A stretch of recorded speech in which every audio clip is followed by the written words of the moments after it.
জিয়া মারা গেল, হাজার হাজার লক্ষ লক্ষ জিয়া আজকে বাংলাদেশে তৈরি হয়েছে। বৃষ্টির ভেতরে বরগুনায় বিএনপির সমাবেশ। সারা দেশের ন্যায় বরগুনা জেলা বিএনপির কর্তৃক আয়োজিত বিএনপির চেয়ারপারসন বেগম খালেদা জিয়ার মুক্তির দাবিতে বরগুনায় বিএনপির সমাবেশ। সমাবেশে সভাপতিত্ব করেন বিএনপি বরিশাল বিভাগীয় সাংগঠনিক সম্পাদক সাবেক এমপি অ্যাডভোকেট বিলকিস জাহান শিরিন। উক্ত সভায় আরো বক্তব্য রাখেন স্থানীয় নেতৃবৃন্দ। আজ সারাদিন বরগুনায় বৃষ্টি থাকা সত্ত্বেও শত শত নেতাকর্মীরা সমাবেশে উপস্থিত হন। বরগুনায় কমিটি নাই।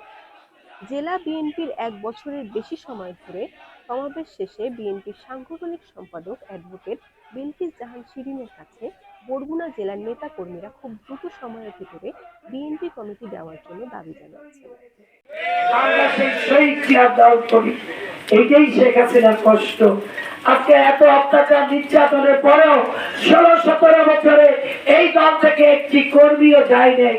দুই একটা দালাল গিয়েছে, দুই একটা সুবিধাবাদী দালাল, ওগুলা ওদের মতোই লবি সাধারণ মনের মতো দুই একটা দালাল গিয়েছে, তাতে বিএনপির উপকার হয়েছে।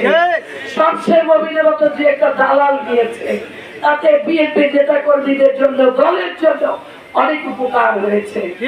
এইরকম যদি দুই একটা দালাল দলে থাকে, আমরা চাই এই বৃষ্টির মতো পরিষ্কার হয়ে বিএনপি শুদ্ধ দল হয়ে যাবে, সবকিছু পরিষ্কার হয়ে খালেদা জিয়ার, একমাত্র খালেদা জিয়ার কর্মীরাই এই দলে থাকবে। এইবার উপজেলা নির্বাচনে দেখছেন না, দুই একটা দালাল দল